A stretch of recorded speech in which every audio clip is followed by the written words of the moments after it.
there, nice to see you again. This is podcast episode number 15 and I have a few whips to share. I'm really cold today. I'm sitting here cuddled into my blanket and I'm wearing the first ever knitting project I cast on. This is my striped type scarf, which I self-drafted, and it is okay. I mean, the execution isn't the best obviously, but I like the design of it and I do wear it quite a bit. So yeah, that's my outfit for today. I don't really have good news to share. I get a little bit frustrated with most of my projects because somehow something went wrong with most of them. So I don't actually have a finished object, but I have 4 whips currently, and I would say we go through these. I don't really know where to start, so I think I'm just gonna go from bad news to good news, if that makes sense. A bit of background information. I was working on 3 whips, I believe last episode when I showed them to you last, and there was something that went wrong with all of them and I got frustrated, and then I got a test knit and I ordered yarn for it, and then I was pretty excited to cast on because, you know, it's a test knit and then people are starting in the test knitting group and you want to be part of the group and kind of keep up with everybody, and also it's new yarn and it's a new project and it's exciting, and everything was going wrong with my other projects as I was explaining. So I got maybe a bit over-motivated and did a lot on that one test knit, so we're gonna save that for last and just go through everything else that I did and didn't do. Maybe let's first start with the thing I entirely started over on. This was supposed to be my Sunday socks. I think in the last episode I already showed like kind of a finished sock. I think I showed this. So what happened here? This is a sock pattern by Petite Knit, and it is for like a thicker, I don't actually know what yarn weight is this, DK? Like a thicker yarn, so it's a pretty quick sock. And I knitted 2 pairs of these for Christmas as a gift knit, and then I got gifted some sock yarn for Christmas, and I thought, you know what, I'm already in the pattern. I think I enjoy knitting these like higher weight socks a little bit more. I don't really have a pair of knitted socks myself, at least not one that I made, so why not just do the same pattern? I'm like fairly into it now. However, I didn't really know how long I could make the cuff with the yarn that I had, so I thought I was going to be smart and did a provisional cast on up here, and then I just knitted a few rounds of the cuff and then knitted the rest of the socks so that it would fit me.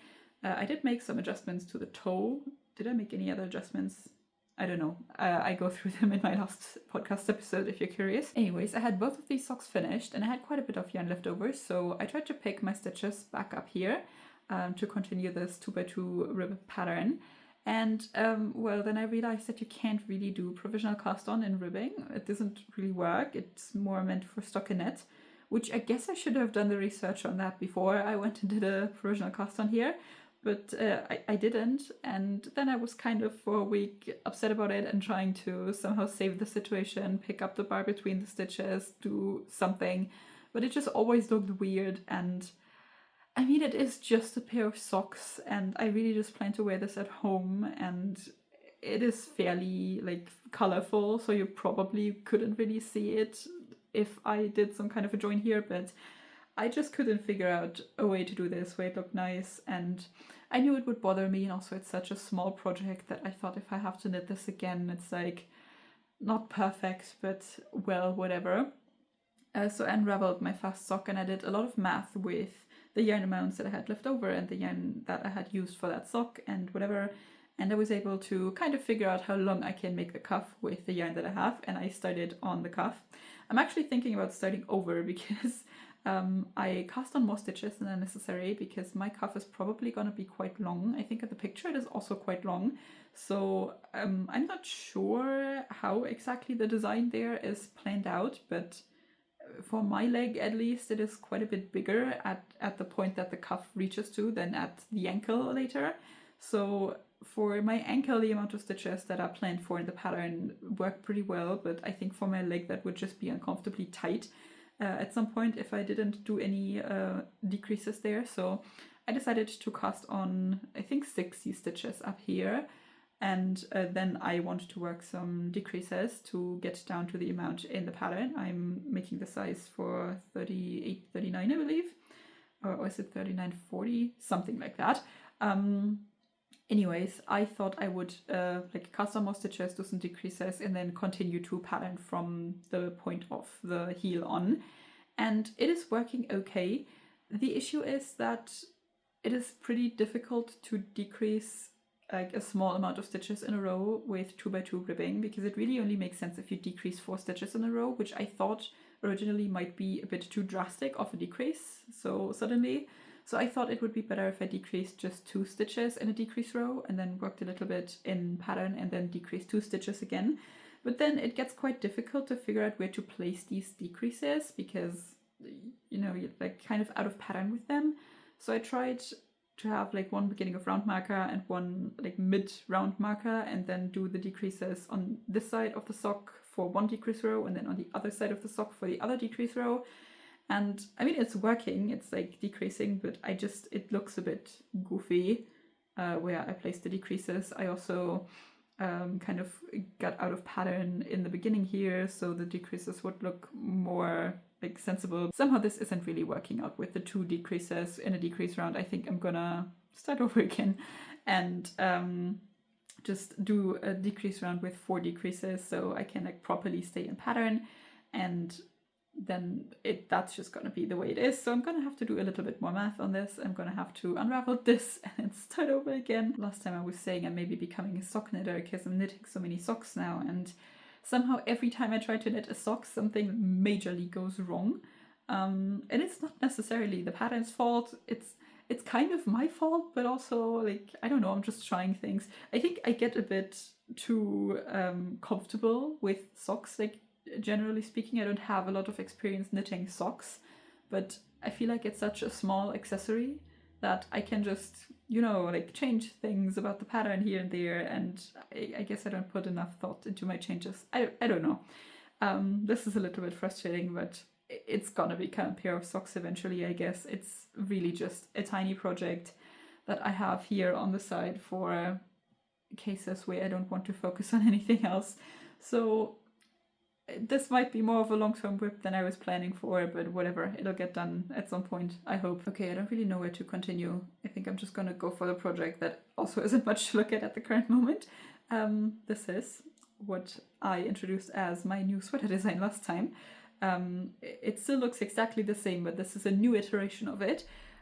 This is the yarn that I got. This says istex léttlopi, which is the yarn I've been wanting to try for forever, really. And I never really got around to it, but I have my sweater quantity now, and I mainly got this white color here, and I have some blue that is gonna go as a big stripe under the arms here as a contrast color, and I have a little bit of red that is gonna have a tiny design here in the middle, probably star. So that is the plan for the sweater.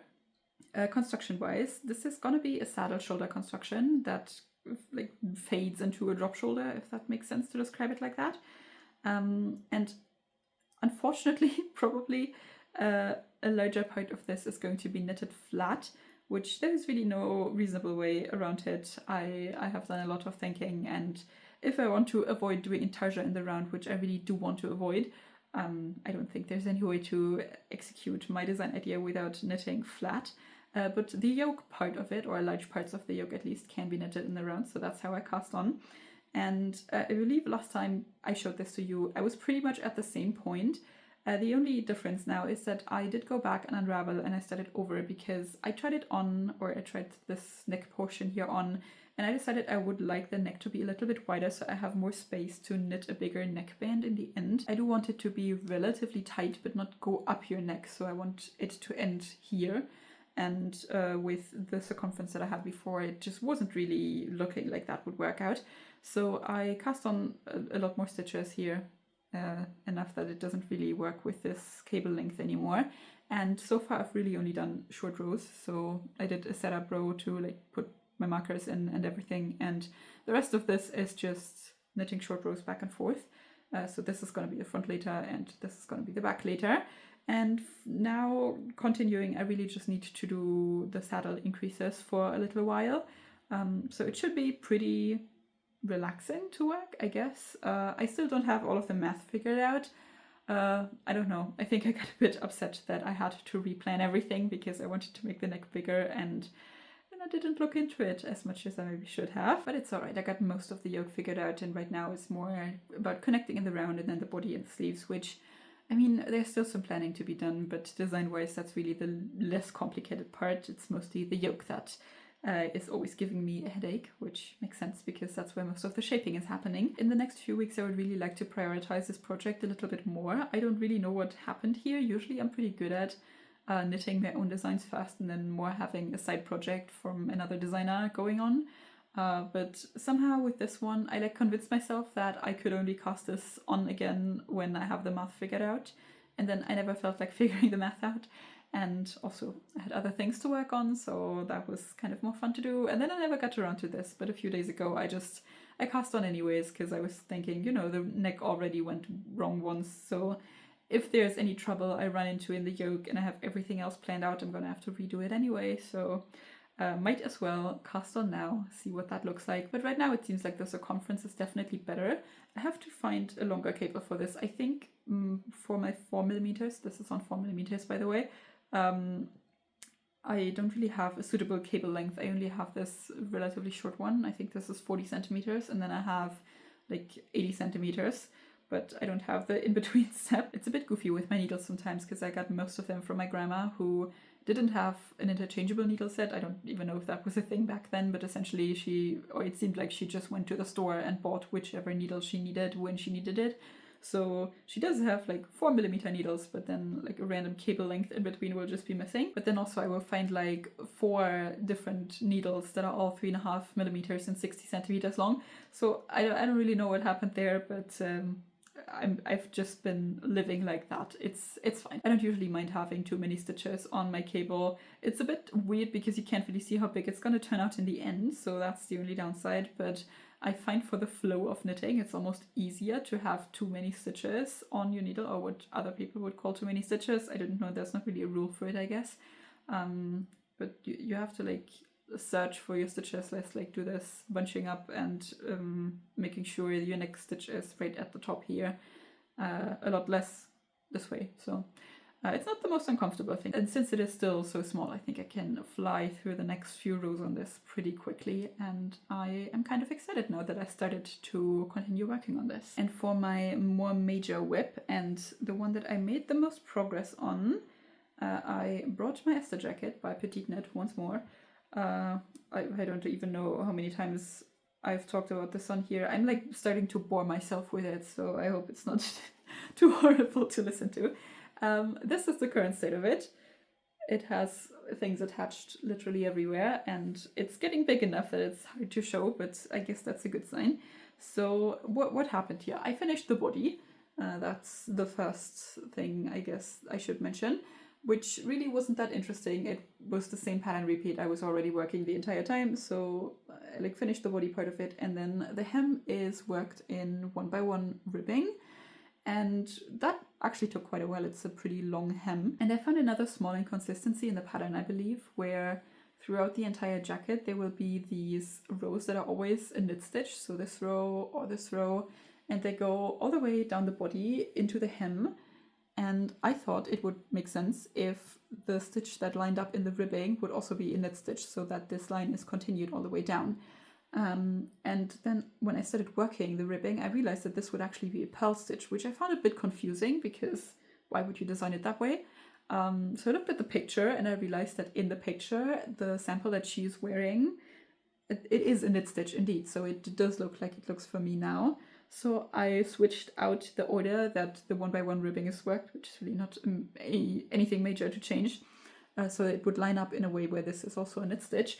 I'm just a bit confused if like I was missing a stitch somewhere or got something wrong in the pattern, or like why would the pattern be written like that? That's just a bit awkward to me, especially if the sample wasn't knitted that way. But yeah, anyways, I think that's not the first like kind of weird hiccup I've found in this pattern, so it's fine. I fixed it, and well, I did an Italian bind-off on it, which obviously took an entire evening of me just sitting there and binding this off.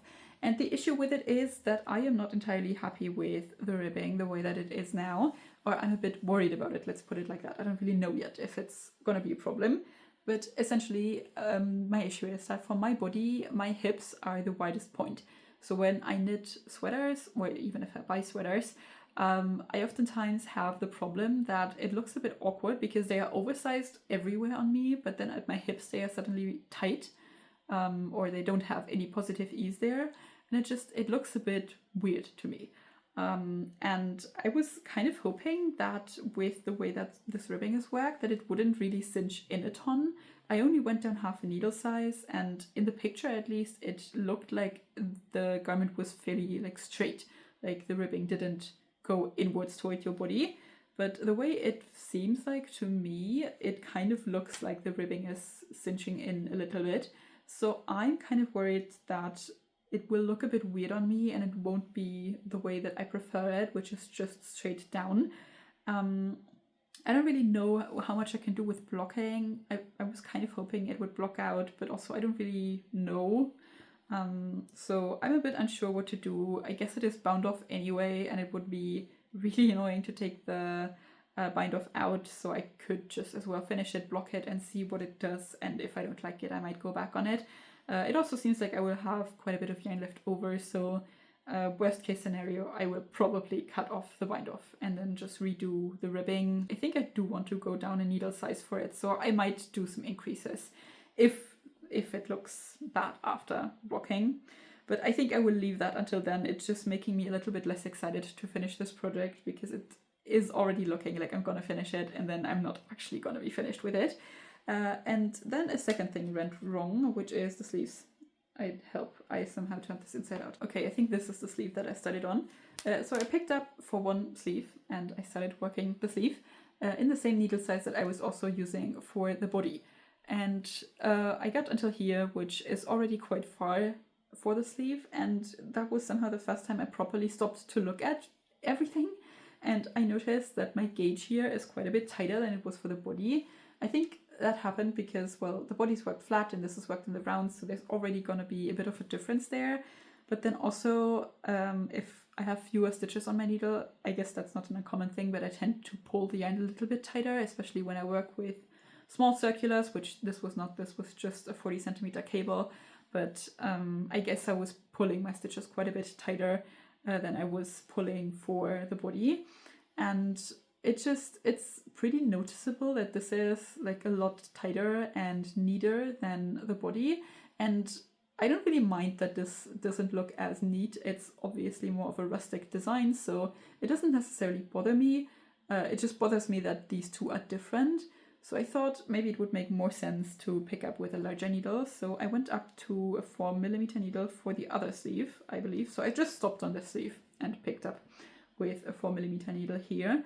I was working the rest or the body on 3.5 and then the ribbing on 3, I believe, because that was what got me gauged back in the day.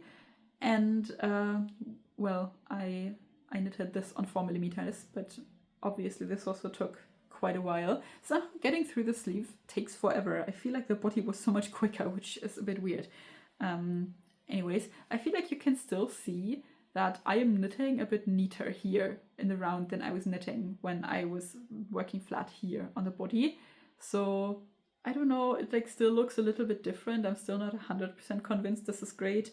I also feel like the pickup rate was a bit awkward. So there were like larger gaps in between the stitches here, and I feel like you can kind of see that it doesn't look the prettiest around the spots here where I picked up the stitches.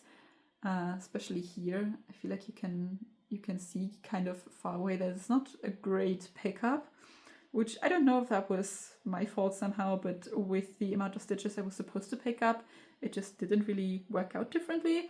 So I don't really know what to do about it. I will definitely have to reknit the other sleeve on 4mm needles, because this is like a very obvious gauge difference. I think I can live with it if this looks a little more neat than the body, but for this side it's pretty clear that this is a different gauge, and also it's just taking forever to work the sleeve because I'm knitting so much tighter.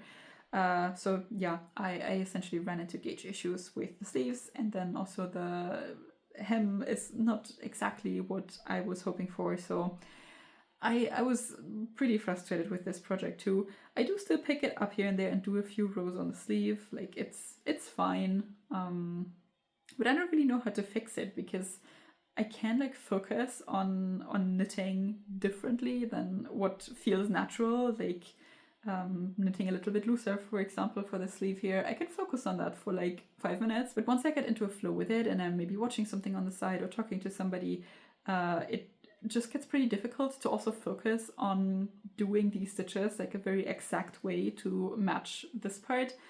So if you have any tips for that, let me know, but I don't know. I don't really know what to do about this. I'm like not 100% happy with the second sleeve either. It still looks different. I don't really like the pickup. I don't know if I should go back and redo it again or if I should already go back and redo the ribbing. And it's at this point, it's like, do I want to get this finished or do I want it to be perfect? And I can't decide. That's the current state of that project. So I don't know. I guess we'll see what I do with it. I maybe should put this aside for a little while. I think that might be a good idea because right now I have like mostly negative emotions towards it. I have a bunch of other projects I can work on. So maybe until next time I will just put this away and see how I feel about it when I get it out again. But then lastly we have my newest whip, which is my test knit cast on. I already made a video a few weeks ago where I knitted a swatch for this and I was talking about this test knit a tiny bit, but I applied to test knit the ribling sweater for Laura Penrose. She designed this, I believe, last year sometime in autumn, and I was kind of following along on her YouTube as she was making this. And at first I thought it wouldn't quite be my style, but then I thought it would actually be pretty fun to knit it in a solid color. So originally this is striped, and basically it is a 2x2 broken rib, pretty tight sweater considering how much positive ease most sweaters have. And I actually forgot how many words she used to describe the shoulder construction, but it was very many. I think contiguous was in there, sedan was in there, raglan was in there. There might have been one or two more. So there's a lot going on with the shoulder shaping in this one, which was really fun to knit. This is what mine looks like right now. So I have the yoke finished and I have connected in the round and knitted a few rows of the body, and then I picked up the collar first. So this is the collar, and then I just finished the first sleeve last night. But let's go about this a little bit more systematically. You cast on under the collar here, but you cast on flat and you work this back piece and what goes over your shoulder in the end and like a little bit of the front. And then you essentially do short row shaping but flat before you connect in the round. And that part is actually the most complicated one because you can't really, I mean you can, but it would make the pattern very bulky to write out for every single size how to continue the 2x2 broken rib pattern. So you do have to kind of go in and read your work and see from the wrong side, I mean the wrong side rows, you have to like look at the right side and figure out what kind of stitch to do next with all of the increases going on and everything. So that was pretty difficult, especially because it's the first part of the pattern and you're not really used to the pattern repeat yet. And I also had the added disadvantage of having picked a very dark color for this. So that section was, or the first few rows were kind of difficult. I believe I re-knitted that once because I made a mistake somehow and I just couldn't figure out where. So I just started over on it, and I believe a few people in my test knitting group also had some trouble with it. I believe this section has been reworded since then to include a few more details about how to knit the pattern repeat here. But even for like a more advanced knitter, it wasn't difficult to understand what you were supposed to do. It was just a bit difficult to execute without making mistakes in it. So that was really the hardest part. And then once you connect in the round, it gets a lot easier because you're always on the right side, so you can actually see what you're doing. The broken rib from the inside, you can also kind of see where your columns are, but it's a lot more difficult to tell, especially if you don't have a lot of fabric yet. But yeah, you connect in the round and then you continue working increases. And this is kind of a very, I don't want to say a funny construction, but it's very interesting to me as somebody who also designs patterns, how this was done, like how the increase rates and everything was decided on, because at first you kind of start with this saddle section almost. So this is the shoulder part and you increase on both sides of this. And then you work increases only into the sleeves for a while. So you can see that the body kind of goes straight down here and you're only increasing into the sleeve. And then back down here, there's a section where you're increasing into both the body and the sleeves. And I believe maybe there's a few rows where you only increase into the body down here as well. I don't actually remember, I've worked this so long ago.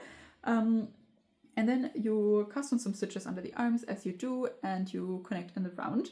And everything is done in this broken rib pattern, which is very addictive.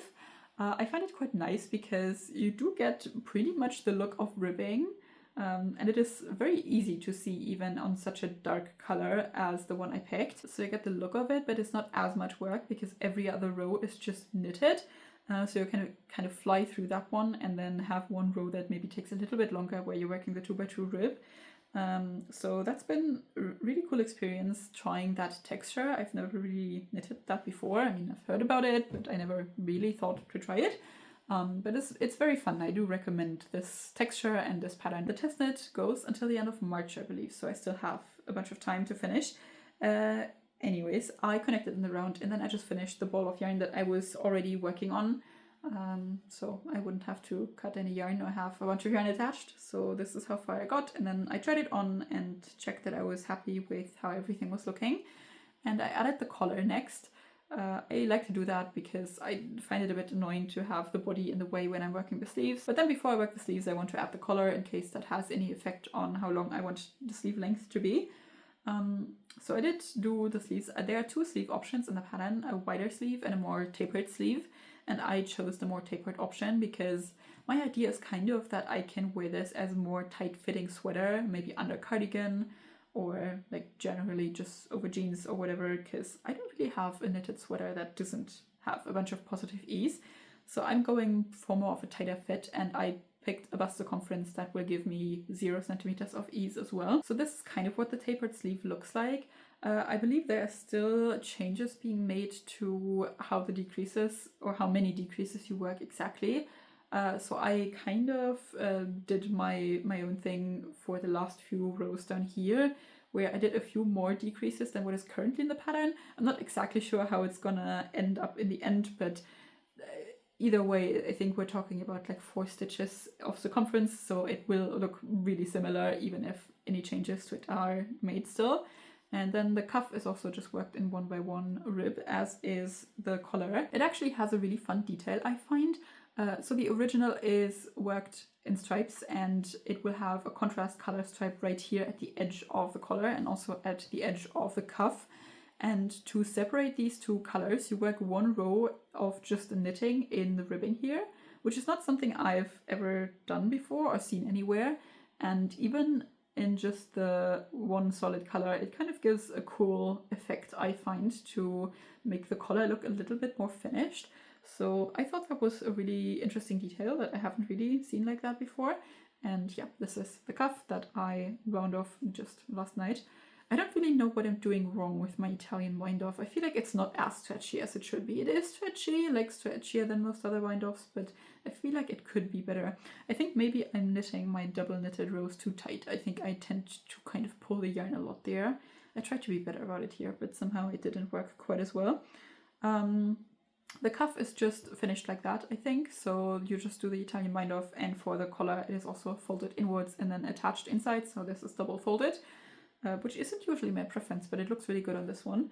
I feel like it doesn't really look bulky, which is usually my issue with the double folded collar. And I mean, I will still prioritize this quite high on my list because it is a test knit and it does have a deadline and I don't want to feel stressed about it. But it's also just really fun to work on. Also, the fact that it is a test knit means that I can't really adjust anything about the pattern. And I realized that usually I do that quite a lot, where I just, without thinking about it a ton, make adjustments to the pattern. But now that I can't, I don't really have to think so much about, do I like this part of the pattern? Would I have also done it that way? Should I do it differently? If I do it differently, how do I execute that? So somehow, even when I do knit from patterns, I still think a bunch about how the pattern is constructed and why it works that way. And now I can just knit it down from the pattern and I don't have to have any thoughts when I do that. I mean, also at this point, it's really just the sleeve, which just has some decreases, and then I think the body is just knitted straight down. So just a bunch of very relaxing knitting, which already brings me kind of to my plans and acquisitions. Which acquisitions? Did I get anything? I mean, I got the yarn for this, obviously. I don't think I've mentioned that actually. This is Drops Daisy in the dark brown color. And I think that is a new addition to their selection of colors. It at least had a little new icon on it. So that's what it looks like if you were curious about that.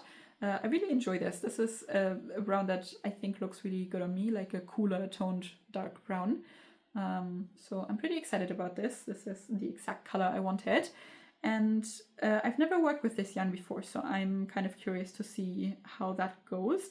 It's a pretty smooth experience so far. I did have one ball that had a bunch of fabric knots in it, and I've also heard that it pills quite a bit, which so far, I mean, I did a mid-project block on this because I wasn't quite sure about the sleeve length, and because this is 100% merino, it grows quite a bit. It's not super wash, and also just the ribbing kind of, didn't know how it would behave.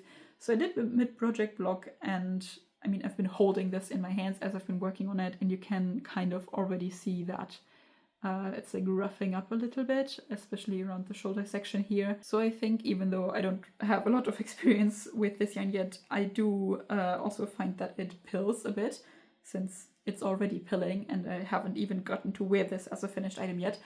I think that's all right, honestly. I am not somebody who is incredibly bothered by pilling. If it completely takes over, it'll also, you know, bother me. But this is a fairly cheap yarn, and I think for the price, you get a great color selection. You get something you can definitely easily work with, and it's cool. You know, like I'm okay with that.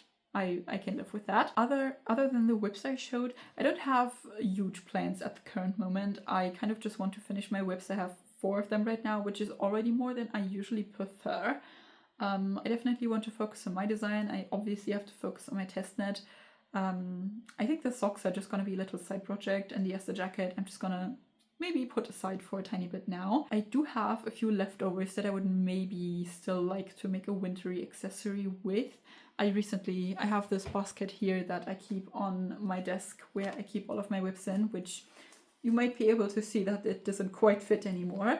But like a week ago or something, I went through it and I, you know, put all of my swatches away and unraveled things that I wasn't going to finish, and put all of the yarn that I got out to try something with, and all of the needles that I knitted a random swatch with and then didn't use. I like cleaned all of that up and made sure this looks nice. And I found this here, which is Expression Fiber Arts Alpaca Silk Lace, that I used to make one of my Lumi scarves, the one that I gifted away for Christmas. And this is how much I have left over, which is not a ton. But I'm thinking maybe if I hold it double, it would be enough to make a pair of fingerless gloves, which I've been wanting to make a pair of white fingerless gloves for I don't even know how long now. Since sometime last spring, I believe, because that's when I bought the pattern for the penny gloves, which are like a fingerless glove petite knit basic pattern. It just seemed like a good thing to have around, and I never really got to make them, so maybe this is what that will become. And then I also found a tiny bit of Cardiff cashmere, which I used to make my version of the Lumi scarf, and I have 8 grams of this left over. And I've been thinking maybe it would be enough to make a small headband with it. I think I'm just gonna cast on a number of stitches that would give me my head circumference, and then just keep going and see how far I get with that. I am strongly suspecting that I will run out of yarn before I have any reasonable amount of headband.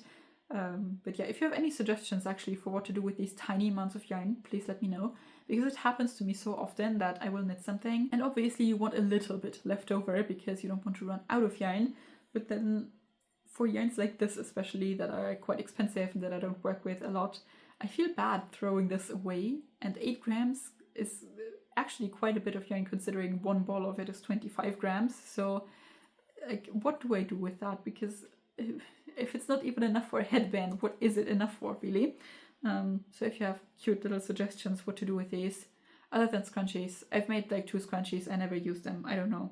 It's just not for me, I don't put my hair up enough. And I have like a claw clip, which I find more practical than a scrunchie, so that's that.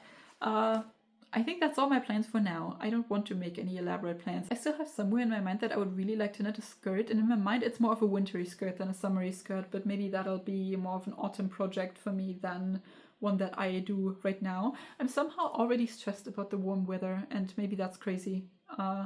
Is that a normal thing to be stressed about warm weather knitting right now? It's still January, so we should be fine. there's like a bunch of months left before it's properly warm, but somehow in my mind I'm already thinking, oh, I should be casting on like tops and t-shirts and whatever, so they're done when the warm weather hits. And if I want to make any designs, they should like come out in the summer, obviously, or in the beginning of the summer, so that people still have time to knit them for the season. And I'm like driving myself crazy, and I still have so many sweaters I want to make. And also making sweaters is a little bit more fun to me, I will say. I don't know, I think it's for knitting that's like a little bit more reasonable, but I don't know. I guess we'll see what I get up to. Most of the time I talk about plans here and then I don't do any of the plans. Anyways, I hope you enjoyed my little update on everything I've been up to in the last few weeks. Definitely keep your eyes open for the release of the ribbling sweater pattern, because this is very fun. I'm filming a vlog about this, so I will put that up once the pattern is out, and then you'll know, and I'll put a link and everything so you can get this and make this, because this is really cool. So I guess we'll see in 3 weeks where I'm at with my whips and all of the plans I just made. 4 whips is really more than I would usually have. I think in my mind at least 1, if not 2 of them were already finished. I don't know how many times I've thought, oh, by the next podcast episode the Esther jacket will definitely be done, and then it was just somehow not. Probably also not next time, but we'll get there, I hope. And yeah, I hope you enjoy your winter knitting still. Let me know if you have any plans for summer already, if you're also stressed about that already, if you knit summer items even. That's like a good question actually. How many people actually knit summer items? I feel like I know a few people who do knit, but they only knit in the winter. It's like a strictly winter hobby to them. So it's not that they only knit winter items, but they will actually stop working on everything during the summer and then pick up a scarf again in autumn. So let me know, is your knitting seasonal like that? And if it isn't, do you knit summer items or do you just knit sweaters all year round? Yeah, I think that was everything I had to share for now. I will see you next week.